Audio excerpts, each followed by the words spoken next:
네, 오늘은 창세기 21장 8절부터 21절까지 말씀을 공부하겠습니다. 오늘 본문의 내용은 이삭이 젖을 떼는 날에 아브라함이 큰 자치를 베풀었는데 그날 하갈의 아들 이스마엘이 이삭을 놀렸고 그 일로 하갈과 이스마엘은 광야로 쫓겨나게 됩니다. 거기서 하갈과 이스마엘은 물이 없어 죽을 지경이 되자 소리내어 울게 되었는데 그때 하나님께서 그 소리를 들으시고 이스마엘이 큰 민족을 이루게 될 것이라고 약속해 주시는 그런 내용으로 되어 있습니다. 그럼 오늘 본문으로 들어가 보겠습니다. 8절을 보면은 아이가 젖을 떼는 날에 아브라함이 큰 잔치를 베풀었다고 말씀하고 있습니다. 여기에 지금 아브라함이 베푸는 큰 잔치는 우리나라로 보면 돌잔치라고 생각하면 됩니다. 돌잔치. 돌잔치를 하는 이유는 아이가 1년 동안 건강하게 자란 것을 기뻐하면서 앞으로 잘 자라나기를 축하하는 의미로 하는 것입니다. 이와 같은 의미로 아브라함은 이삭이 젖을 떼는 날 큰 잔치를 베푼 것입니다. 그런데 이 당시는 젖을 떼는 나이가 요즘보다 늦어서 대략 3살 정도였다고 합니다. 그러니까 큰 잔치를 벌일 때 이삭의 나이는 약 3살 정도 되었을 것이라고 우리가 짐작할 수 있습니다. 그런데 이 기쁜 날에 9절에 보면 하갈의 아들 이스마엘이 이삭을 놀리는 것을 사라가 보았다고 그렇게 말씀하고 있습니다. 사라가 본즉 아브라함의 아들 애굽 여인 하갈의 아들이 이삭을 놀리는지라. 여기 놀린다는 말은 멸시하다, 핍박하다 그런 의미가 있는 단어입니다. 이스마엘이 이삭을 멸시한 겁니다. 핍박한 겁니다. 이삭이 태어났을 때 이스마엘의 나이는 14살 때쯤입니다. 그러니까 지금 이스마엘의 나이는 이삭을 핍박하고 있는 이스마엘의 나이는 17살쯤 된 겁니다. 이렇게 다 큰 애가 3살짜리 아이를 자기 동생을 놀렸다는 것입니다. 그러니 이것을 본 사라의 기분이 어떻겠습니까? 언제나 아들입니까? 자기 몸이 죽어서 도저히 출산할 수 없을 때 그때 얻은 아들입니다. 그 아들을 이 초배 자식이 이 기쁜 날 놀렸다. 사라의 마음이 아주 분이 가득 차게 된 겁니다. 아주 화가 가득 찬 겁니다. 그래서 10절에 보면은 사라가 아브라함에게 하갈과 이스마엘을 내쫓으라 이렇게 강력하게 말합니다.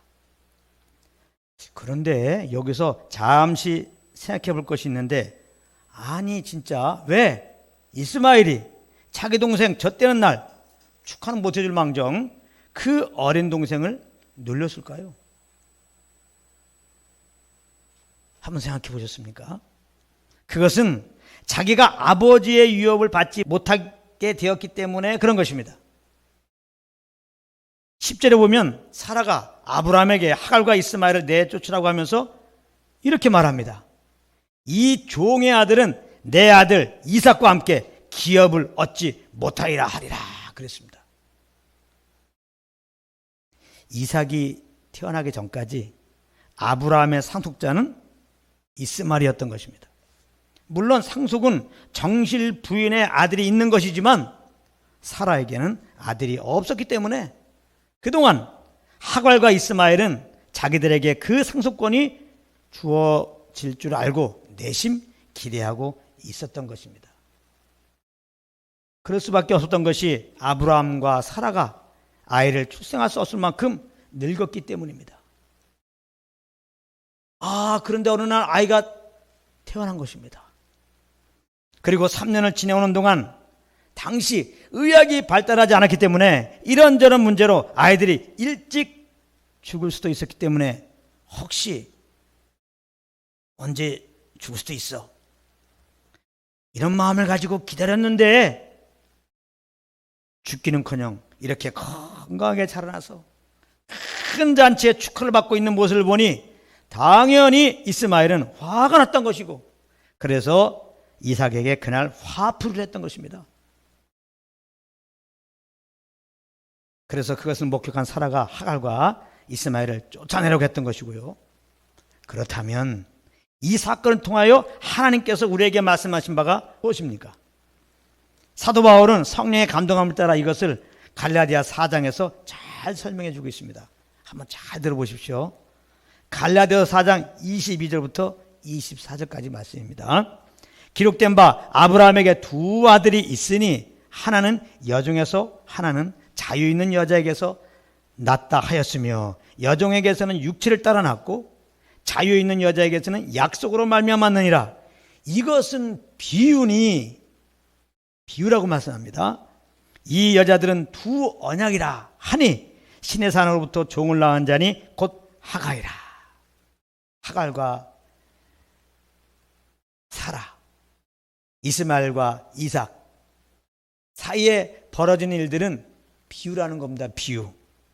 아브라함의 집안은 하나님의 두 언약을 우리에게 보여주고 있는 것입니다.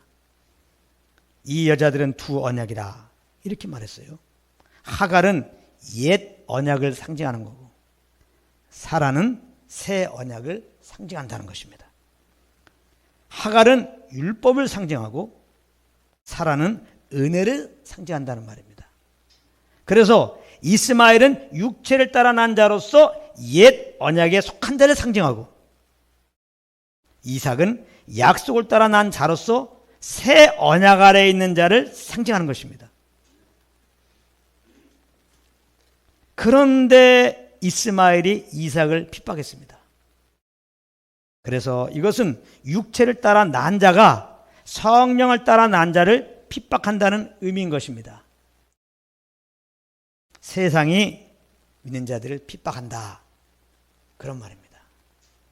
갈라디아 4장 29절 말씀입니다. 그러나 그때 육체를 따라 난 자가 성령을 따라 난 자를 박해한 것 같이 이제도 그러하도다, 이렇게 말씀하고 있습니다. 그래서 지금도 보면 우리 믿는 자들을 세상이 핍박하는 것이고, 특별히 옛 언약에 속한 자들이 새 언약 아래 있는 자들을 핍박합니다. 율법주의 신앙을 가지고 있는 자들이 복음 안에 있는 자들을, 즉 성령을 쫓아 행하는 자들을 핍박한다는 것입니다.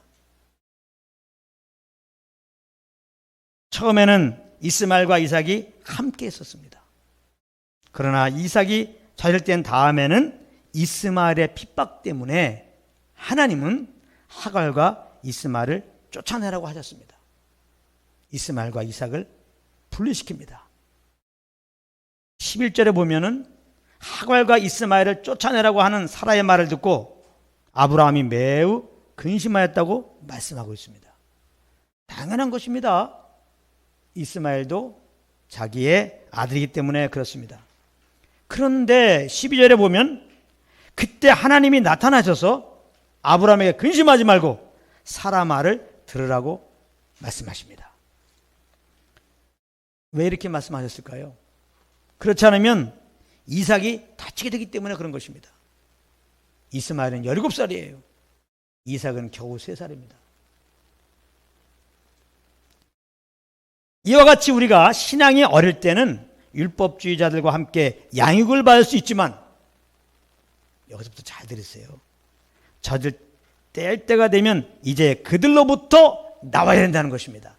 아니, 하나님은 그들로부터 나오도록 인도하신다는 겁니다. 하나님은 이렇게 주님의 자녀들을 인도하세요. 율법적인 신앙생활은 젖을 먹는 거예요. 젖을 먹는 거.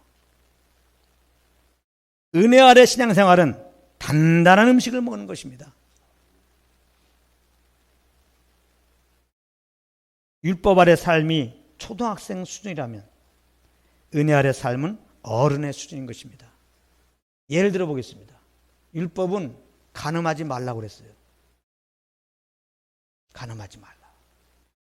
그런데 은혜 아래 살면요, 성령을 쫓아 살면요, 여인을 보고 음욕을 품어도 간음이다,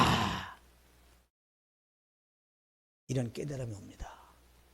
그래서 성령을 쫓는 자들은 마음으로도 가늠하지 않는 길로 가게 되는 것입니다. 수준이 높은 겁니다.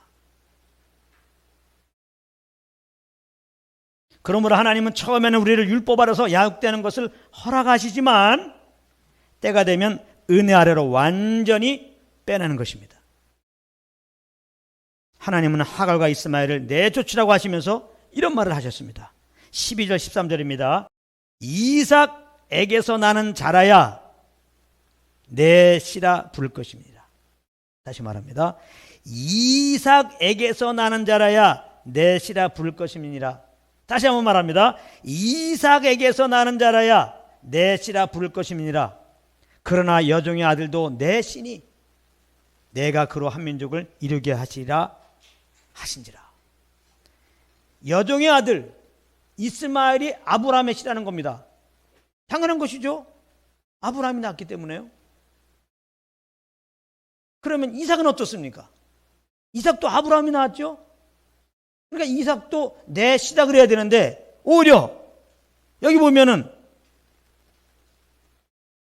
이삭에게서 나는 자라야 내 씨다 그런다는 겁니다.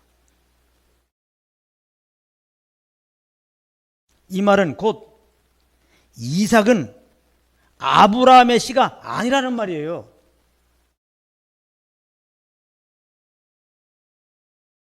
왜 하나님은 이렇게 말씀하셨을까요? 이삭은 약속으로 말미암는 아들이기 때문에 그런 것입니다. 이삭은 약속의 아들이다. 약속의 아들을 강조한 겁니다. 그러므로 이삭에게서 나는 자가 내 씨라고 하신 것입니다. 그렇다면 이 의미는 아브라함의 씨로 인정될 자는, 아브라함의 참 아들로 인정될 자는, 아브라함의 유업을 이을 자는 하나님의 약속으로 말미암는 자라는 것입니다. 60달러 난 자는 아니라는 거예요. 유업을 이을 수가 없다는 겁니다.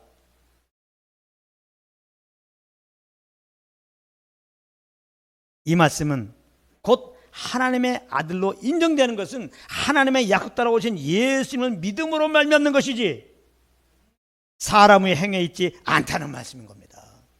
할렐루야. 놀라운 말씀이에요. 이스마엘은 인간의 방법으로, 인간의 행위로 얻은 아들입니다. 구원은 사람의 행위와 상관없이 하나님의 은혜로 인하여 믿음으로 말미암는 것입니다. 갈라디아서 4장 30절입니다. 그러므로 이스마엘은 이삭과 함께 유업을 얻지 못하고 쫓겨나게 된 것인데요. 갈라디아서 4장 30절입니다. 그러나 성경이 무엇을 말하느냐? 여종과 그 아들을 내쫓으라. 여종의 아들이 자유 있는 여자의 아들과 더불어 유업을 얻지 못하리라 하였느니라. 이렇게 말씀했어요. 그리고 이스마엘과 이삭의 다툼을 이제 우리 각자에게 정의해 볼 수 있습니다. 이것도 굉장히 중요합니다.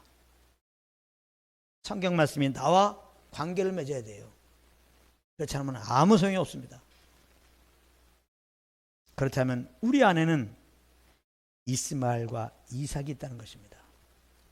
이스마엘은 아담의 허리에서 나온 우리 옛사람이고, 이삭은 그리스도 안에서 새롭게 된 새 사람이라고 볼 수 있습니다. 속사람이라고 말하죠. 속사람. 그래서 믿는 자들 안에는 두 사람이 있는 것입니다. 옛사람이 있고 속사람이 있는 것입니다. 옛사람은 육체의 소욕을 쫓아 살려고 해요. 그리고 새 사람은 성령의 소욕을 쫓아 살려고 해요. 그것을 보고 육체의 소욕과 성령의 소욕이 다툰다, 그렇게 말하는 것입니다. 갈라디아서 5장 17절입니다. 육체의 소욕은 성령을 거스리고 성령은 육체를 거스리나니 이 둘이 서로 대적함으로 너희가 원하는 것을 하지 못하게 하려 함이니라. 이렇게 분명히 말씀하고 있습니다. 그런데 육신의 소욕이 얼마나 강한지 육신을 입고 있는 우리는 결코 이 육신의 소욕을 이기지 못하는 것입니다. 그래서 마음은 성령의 소욕을 쫓고 싶은데, 정말 하나님의 뜻 따라 살고 싶은데 나타나는 것은 죄만 범하는 겁니다. 죄만 범해요. 육체의 소욕을 쫓아서요. 이게 우리의 현실입니다. 그래서 성령을 쫓아가기 원하는 우리 속사람은 날마다 탄식하며 우리 몸의 구속을 기다리는 것입니다. 이 몸의 부활을 기다린다 이 말이에요. 빨리 육신의 몸을 벗고 주님 오시는 날 신령한 몸으로 부활되어서 주님과 함께 약속된 천국에서 영원히 살고 싶다. 거기에는 이러한 죄를 범하게 하는 유혹도 없을 것이고 또 내가 그 유혹에 넘어가지도 않을 것이고, 그러므로 하나님이 나에게 부어주신 이 속삭임으로 말미암는 이 소욕 따라서 오직 구원의 주님만 찬양하며 그 주님만 높이며 알게 될 것이기 때문에 우리가 자꾸 원치 않게 육신의 소욕에 넘어질 때마다 몸의 구속을 기다리게 되는 겁니다. 우리 속사람은요. 로마서 7장 23절이 그것을 말하고 있습니다. 그뿐 아니라 또한 우리 곧 성령의 처음 익은 열매를 받은 우리까지도 속으로 탄식하여 양자될 것 곧 우리 몸의 속량을 기다리느니라. 그러나 주님 오실 때는 하나님께서 한 것입니다. 예수님이 언제 오실지 아무도 모르는 것입니다. 그럼 육신을 입고 있는 한 우리는 육신의 소욕을 결코 이기지 못할 텐데 어떻게 하면 좋을까요? 맨날 육신의 소욕을 따르게 되는데 그럼 어떻게 되냐 이 말이에요. 예수님 오실 때 우리가 그때 부활되는데, 여기에 대한 답은 하나님께서 이미 이기게 하셨다는 것입니다. 일단 할렐루야 합시다. 할렐루야. 할렐루야. 자, 여기서부터 그러니까 잘 들으셔야 돼요. 그럼 어떻게 이기게 하셨느냐? 그리스도를 십자가에 못 박으심으로 그렇게 하신 것입니다. 바로 죄의 종류라는 우리 옛사람을 그리스도와 함께 십자가에 못 박으셨다는 것입니다.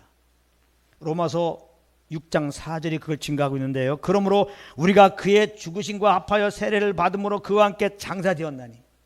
그와 함께 장사되었나니. 그러니까 하나님이 예수님을 장사할 때 그와 함께 우리도 장사 지내신 거예요. 이는 아버지의 영광으로 말미암아 그리스도를 죽은 자 가운데 살신 같이 우리 또한 새 생명 가운데서 행하게 하려 함이라. 이렇게 말씀하고 있습니다.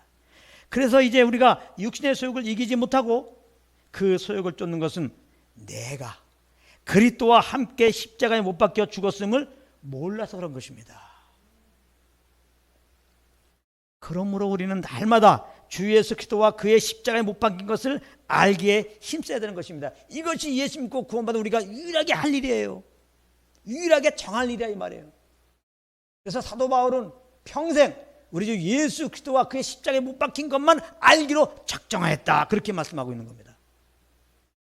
고린도전서 2장 2절 말씀입니다. 십자가에 못 박힌 그리스도를 아는 것은 그와 함께 죽은 날을 알게 되기 때문에 그런 것입니다. 성령으로 말미암아 그리스도 안에서 이렇게 죄의 종로란 내가 죽었다는 것을 알 때 나는 옛사람으로 살지 않죠. 이미 그리스도와 함께 죽은 대로 살지 않죠. 그리스도의 새 생명으로 거듭난 새 사람으로 살게 되는 거죠. 이 사실을 모르기 때문에 내가 사니까 그 중심은 정말 주님을 위해서 살려고 하고, 그래서 그 중심이 누구보다 더 주님을 섬기는 열정을 보이지만은 다 육체의 소욕 안에서 되어지는 거예요. 하나님 보실 때 죄만 범한다 이 말이에요. 오늘 말씀이 굉장히 중요합니다. 많은 사람들이 신앙생활을 종교생활로 섬겨요. 내 힘으로, 내 의로 그렇게 죄를 이기려고 하고 내 의로 하나님을 기쁘게 해드리려고 그렇게 하고 있단 말이에요. 기도가 그렇고 찬양이 그렇고 주님 섬기는 모습들이 많은 경우 보면은 그리스도 안에서 이미 죽은 죄의 종류로 하는, 결코 주님께 영광 돌리지 않은, 결코 주님의 말씀에 순종하지 않은 옛사람으로 그렇게 한다. 옛사람으로. 옛사람으로. 하나님의 은혜로 옛사람 죽었다는 것을 알고 그리스도 안에서 그 새 생명으로 새롭게 된 새 사람으로 사는 것만이 하나님을 예배하고 하나님을 기쁘게 한다는 것을 알게 되었을 때 이게 얼마나 안타까운 일인지 몰라요. 이 빛이 없기 때문에 죄를 이기고 싶어서 정말 내 일평생 오직 주님만 기쁘게 해드리며 살고 싶어서 결국 열심을 하는데 알고 보니까 그리스도 안에서 이미 죽은 옛사람을 하고 있는 거예요. 옛사람은 죄의 종로로 하는 자예요. 옛사람은 하나님의 통제를 받지 않고 마귀의 통제를 받는 자입니다. 그러므로 옛사람을 따라서 내 의로 주님을 섬기는 것은 말로는 주님을 위한다고 하지만 다 내 영광을 위해서 하는 겁니다. 내 영광을 위해서 하는 거예요. 이걸 모르는 거예요, 많은 사람들이. 나를 위해서 그렇게 하는 겁니다. 그래서 내가 주님을 섬기니까, 옛사람을 섬기니까 뭔가 조금 남들보다 나은 그런 모습을 보이고 공적을 쌓으면 자랑이 바쁩니다.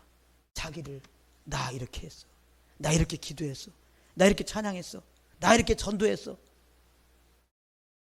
물론 나름대로 못 살면 엄청 정죄받고 눌리게 되는 거죠. 자기 중심은 정말 주님 따라 살고 싶은데 그게 못 사는 것으로 나타나면 정죄받는 겁니다. 눌리는 겁니다. 자기가 잘했다고 잘하는 것도 잘못된 거고 자기가 원하는 따라 못 살았다고 눌리는 것도 잘못된 거예요. 다 내 옛사람이 그리스도 함께 죽은 줄 모르고 옛사람의 삶으로 내 의로 주님을 섬기려고 해서 빚어지는 일들입니다. 근데 많은 성도들이 이 안에 갇혀 있어요. 왜? 이 빛을 몰라서. 예수 믿고 구원받는 우리들은 이 옛사람이 그리스도와 함께 십자가에 못 박혀 죽었다는 것을 모르기 때문에. 그래서 예수 믿고 구원받는 자들이 죄를 이기려면 죄의 종료라는 내가 그리스도와 함께 죽었다는 것을 알아야 돼요. 우리가 정말 주님만을 기쁘게 섬기려면은 나는 그 예수님의 새 생명으로 새롭게 됐다는 것을 알아야 돼요. 그리고 이 새 사람으로, 이 새 생명으로 사는 것은 오직 성령을 쫓는 겁니다. 그래서 이것을 알고 성령과 교통 속에서 그 인도함을 따를 수가 있는 거예요. 그러므로 예수 믿고 구원받은 다음에는 오직 성령과 교통입니다. 오직 성령의 음성을 듣는 것입니다. 그래서 그리스도 안에 내가 죽었다는 것을 알아야 돼요. 그리스도의 새 생명으로 새롭게 된다는 것을 알아야 돼요. 이것을 모르고 하는 것은 그 어떠한 것도 다 종교가 되는 것입니다. 하나님을 기쁘게 해드리는 것이 아니라 하나님의 마음을 너무나 아프게 하는 것입니다.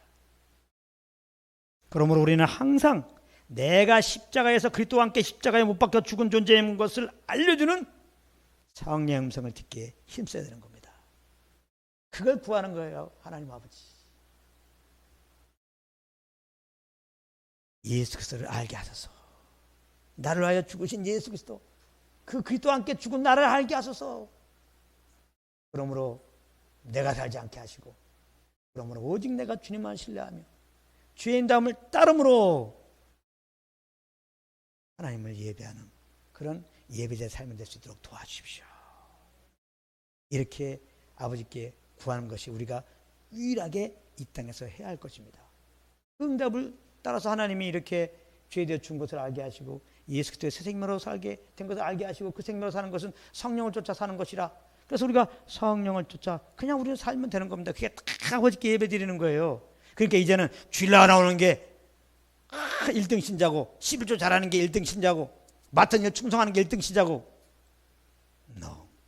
그렇게 보면 안 되는 겁니다. 성령과 교통 속에서 그리스도 내가 누군지를 알고 그러므로 주님만 신뢰하며 하나님께 주는 그 소원함을 따라서만 그저 그렇게 행하는 자가 1등 신자인 것입니다. 여러분들은 다 1등 신자가 될 수 있습니다. 우리의 힘이 들어갈 게 없으니까요. 우리의 의의가 들어갈 게 없어요. 부담이 하나도 없는 것입니다. 이게 복음입니다. 이게 복음 안의 삶이라는 거예요. 근데도 오늘도 주일인데 아마 여기저기서 종교적인 메시지가 율법적인 메시지가 선포되고 있을 것입니다. 여러분들 예수 믿고 구원받았으니까 죄를 이기며 살아야 되지 않겠습니까? 그렇게 죄에 빠져도 되겠습니까? 죄를 끊으십시오. 얼마나 부담됩니까? 누가 예수 믿고 구원받은 사람들이 죄를 짓고 싶어서 죄를 짓습니까? 안 되는 겁니다. 나는 안 되는 겁니다. 여러분들 이제부터는 예수 믿고 구원받았으니까 하나님을 기쁘게 드리는 삶을 사시기 바랍니다. 기도도 2시간 하고 1시간 해갖고 되겠습니까? 헌금도 좀 많이 좀 하고, 그리고 좀 하나님이 어떤 일을 맡기면 충성스럽게 좀 해야지 이렇게 요령 부리면서 하면 되겠습니까? 그건 민자답지 않습니다. 맡은 자에게 구할 건 충성입니다. 충성스럽게 일하시기 바랍니다. 아멘. 그러면 또 아멘 합니다. 그럼 여기서 구원받았으니까 충성스럽게 살라고 하는 것은 누구 보고 충성스럽게 살라고 하는 겁니까? 옛사람 보고. 그 말씀에 아멘하는 건 누가 아멘하는 겁니까? 옛사람이. 옛사람은 누구예요? 죄의 종노라는 자, 마귀의 통치하려는 자. 무서운 얘기입니다. 무서운 얘기예요. 요즘에는 어디까지 이게 왜곡돼 나가냐면요, 그러므로 여러분들이 예수 믿고 구원받는 자들이 말씀을 좀 어기고 그러면 구원이 치되고 지옥 갈 수 있습니다. 여기까지 나가는 겁니다. 여러분들이 똑바로 못 살으면 얼마든지 구원이 치되고 지옥 갈 수 있습니다. 이렇게 나간다 이 말이에요. 이 다른 복음을 아멘하면 절대로 구원받지 못한 사람은 죽어도 구원받지 못합니다. 내가 똑바로 살아나서 하나님 인정할 만한 열매를 맺어야 천국 간다는 거니까. 그럴 사람이 어디 있습니까? 예수 믿고 구원받은 사람들이 이렇게 율법적인 메시지를 듣고 아멘하면요, 신앙이 자라지 않습니다. 신앙의 자람은 교회생활 오래 하는 데 있잖아요. 집사님, 장로님, 목사님 직분 받아서 신앙에 성숙되는 게 아니에요. 예수 그리스도를 아는 지식이 많으면 많을수록 성장이라고 하는 겁니다. 내가 주님을 섬기려고 하는 순간 그는 성장이 멈추는 겁니다. 내가 하나님을 기쁘게 드리려고 하는 순간, 내가 의롭게 살려고 하는 순간 우리는 하나님의 도움이 필요 없게 되는 거잖아요. 예수 그때 십자가 내가 전혀 필요 없는 거예요.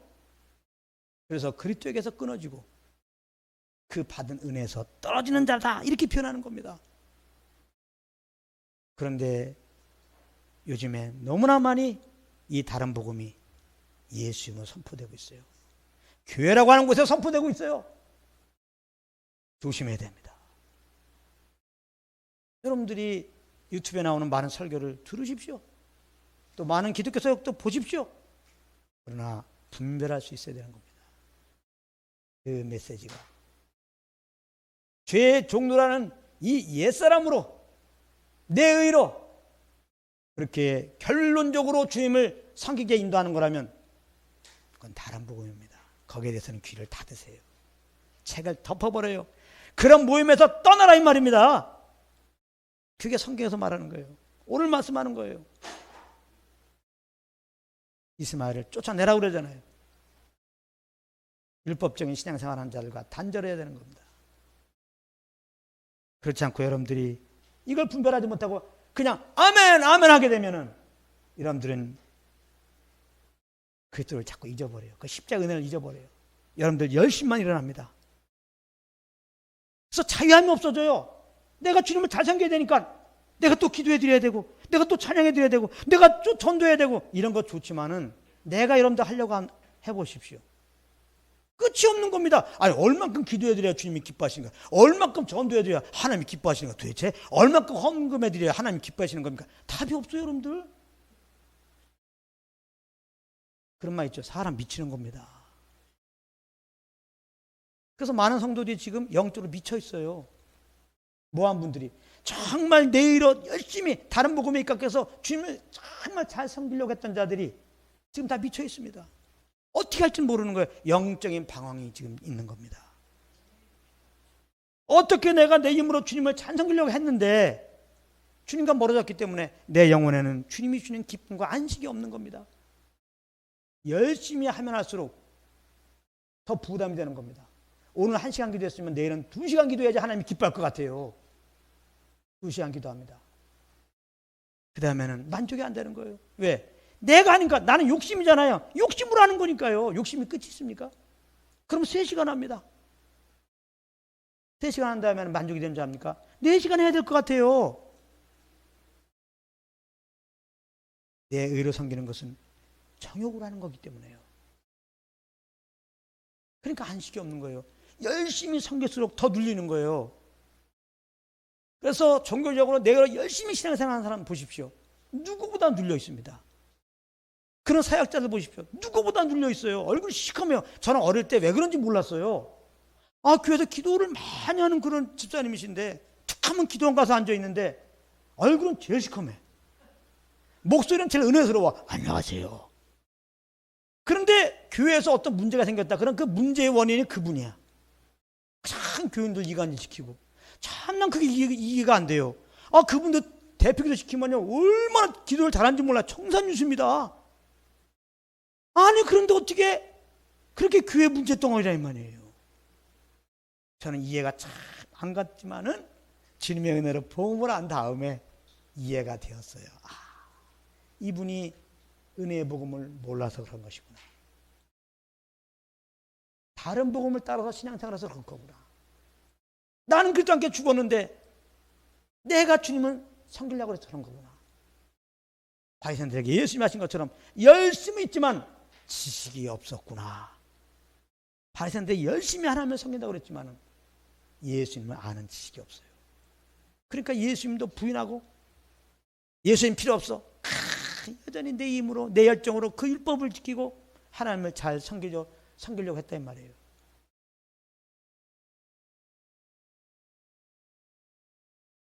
그러므로 온전한 신앙생활은 성령의 조명으로 시작되는 겁니다. 성령의 알려주심. 그리스도 안에서 나는 죽었다. 나는 그리스도 안에서 새 생명으로 살 거야 된다. 이거를 딱 아는 것부터. 이건 우리의 지식으로 지혜로 신학교 가서 노력해서 아는 게 아니에요. 그래서 하나님께 진짜 은혜를 입었다는 건 뭐냐? 물론 예수님 나의 구주인 것을 알고 믿는 게 하나님의 은혜를 입은 거예요. 그 은혜 위에 은혜의 삶이 되는 건 뭐냐? 믿는 자로서의 삶이 되는 건 뭐냐? 예수님을 구원받은 나는 그리스도와 함께 죽었다. 예수님을 구원받은 나는 예수의 생명으로 서 있게 되었다. 이것을 아는 게 정말 하나님의 은혜를 입은 자예요. 그래서 여러분들이 이제는 나로 살지 않고 네 안에 계신 성령을 쫓아 사는 게 진짜 은혜 가운데 지금 살고 있는 겁니다. 아주 그냥 이런 은혜 가운데 그냥 사시기를 예수를 축복합니다. 할렐루야. 이거 두 주먹 불 끈질 필요가 없잖아요. 부담이 하나도 없는 겁니다. 다른 복음은 두 주먹 불 끈질게 하는 거예요. 또 다른 경쟁에 들어가는 겁니다. 제 사람보다는 주님을 기쁘게 해드리려면 더 많이 기도해야지. 더 전도해야지. 얼마나 힘듭니까? 더 성경책 읽어야지. 율법 아래 가두면 안 되는 겁니다. 그런데 사역자가 이 복음을 모르면 율법에 가두는 그런 메시지를 전하거든요. 그러니까 우리가 신앙이 어릴 때는 그것도 유익이 있어요. 그래서 하나님이 신앙이 어릴 때는 그런 율법적인 메시지를 드리면서 자라게 하신다는 거예요. 그러나 때가 되면 이제 성된 자가 되려면 잣될 때가 되면 정말 은혜를 알고 은혜 아래서 정말 자양 가운데 주의 마음을 알고 이제는 자원함으로 이렇게 주님과 동행하는 자가 되게 하려면 이스마엘을 쫓아내라 하신 것처럼 우리를 그 무리 가운데서 나오게 하든지 그 무리가 떠나게 하든지 그래서 우리를 정말 함께 하시면서 친히 인도하는 자로 가게 그렇게 하십니다. 늘 주님과 동행하는 여러분 되길 바랍니다. 갈라디아서 2장 20절입니다. 내가 그리스도와 함께 십자가에 못 박혀 하나니 그런즉 이제는 내가 산 것이 아니오. 내가 살면 안 되지. 난 죽었으니까. 오직 내 안에 그리스도께서 사신 것이라. 그러므로 이제 내가 육체 가운데 사는 것은 나를 사랑하사 나를 위하여 자기 자신을 버리신 하나님의 아들을 믿는 믿음 안에 사는 것이다. 이제 예수님을 구원받는 우리들은 예수를 믿는 믿음으로 살아야 되는 거예요. 예수를 믿는 믿음으로 사는 게 뭐냐? 너무 추상적으로 생각하지 마세요. 예수님은 성령으로 믿는 우리들에게 오신 겁니다. 지금 성령 우리를 인도하고 계시거든요. 그러므로 성령의 인도함을 따르는 것이 예수 믿는 믿음으로 사는 거예요. 그러므로 제가 날마다 성령을 쫓아 살라고 하는 말은 다른 말은 뭐냐? 그 아들을 믿는 믿음으로 사십시오. 그렇게 얘기하는 겁니다. 그러니까 성령을 쫓아 사는 것은, 예수를 믿는 믿음으로 사는 것은 옛사람으로 사는 게 아니에요. 내 의로 사는 게 아니에요. 하나님의 의로 사는 것입니다. 하나님은 이것만 받으시고 그것만 기뻐하시는 겁니다. 잘하시기 바랍니다. 그리고 성령으로 이 사실을 알고 청년의 적을 피하고 성령을 쫓아 행하는 무리들, 이게 사실은 교회입니다.